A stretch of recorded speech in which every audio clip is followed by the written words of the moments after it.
പാദം 4 സെന്റിമീറ്റർ ആയ ഒരു സമപാർശ്വ ത്രികോണത്തിന്റെ തുല്യവശങ്ങൾ 6 സെന്റിമീറ്റർ വീതം ആയാൽ അതിന്റെ പരപ്പളവ് എത്രയായിരിക്കും? സമപാർശ്വ ത്രികോണം എന്ന് പറഞ്ഞാൽ ഒരു ത്രികോണത്തിന്റെ രണ്ട് വശങ്ങൾ തുല്യമായാലാണ് അതിനെ സമപാർശ്വ ത്രികോണം എന്ന് പറയുന്നത്. അപ്പോൾ തുല്യവശങ്ങൾ 6 സെന്റിമീറ്റർ ആണെന്ന് ക്വസ്റ്റ്യനിൽ തന്നിട്ടുണ്ട്.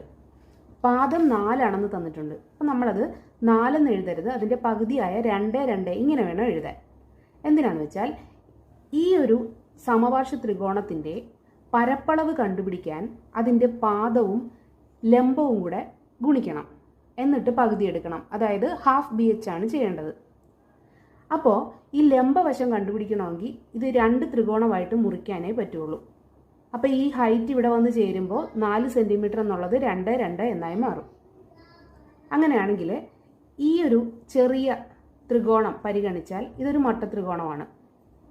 ഇതിൻ്റെ ഈ ലംബവശം കണ്ടുപിടിക്കാൻ വേണ്ടി ലംബം സ്ക്വയർ ഈസ് ഈക്വൽ ടു കർണം സ്ക്വയർ മൈനസ് പാദം സ്ക്വയർ. നമുക്ക് പൈതഗോറസ് തിയറം അപ്ലൈ ചെയ്യാം. അപ്പോൾ പൈതഗോറസ് തിയറത്തിൽ പറയുന്ന ലംബമാണ് H എന്ന് പറയുന്നത്. അപ്പോൾ ലംബം സ്ക്വയർ എന്ന് പറയുന്നത് കർണം സ്ക്വയർ മൈനസ് പാദം സ്ക്വയർ ആകുമ്പോൾ ലംബം കണ്ടുപിടിക്കാൻ സ്ക്വയർ അങ്ങോട്ട് പോകുമ്പോൾ റൂട്ട് ആവും. റൂട്ട് കർണം സ്ക്വയർ മൈനസ് പാദം സ്ക്വയർ. ഇനി ഇവിടെ ലംബം എന്ന് പറയുന്നത് H ആണ്, ഹൈറ്റ് ആണ്. കർണം എന്ന് പറയുന്നത് ഈ 90 ഡിഗ്രിക്ക് ഓപ്പോസിറ്റ്, ഇവിടെ 90 ഡിഗ്രി വരും, ഇതിന് ഓപ്പോസിറ്റ് വരുന്ന 6 സെന്റിമീറ്റർ ആണ്. 90 ഡിഗ്രിക്ക് ഓപ്പോസിറ്റ് വരുന്നതാണ് കർണം. അപ്പോൾ കർണം സ്ക്വയർ എന്ന് പറയുമ്പോൾ 6ന്റെ സ്ക്വയർ എന്ന് എഴുതുക, മൈനസ് പാദം ഇവിടെ 2 ആണ്, അപ്പോൾ 2 സ്ക്വയർ. അപ്പോൾ 6 സ്ക്വയർ മൈനസ് 2 സ്ക്വയർ എന്ന് പറയുമ്പോൾ 6ന്റെ സ്ക്വയർ 36, 2ന്റെ സ്ക്വയർ 4, 36ൽ നിന്ന് 4 പോകുമ്പോൾ 32 വരും. ഈ 32നെ ഒരു പെർഫെക്റ്റ് സ്ക്വയർ കൊണ്ട് ഗുണിക്കുന്ന രീതിയിൽ എഴുതാം.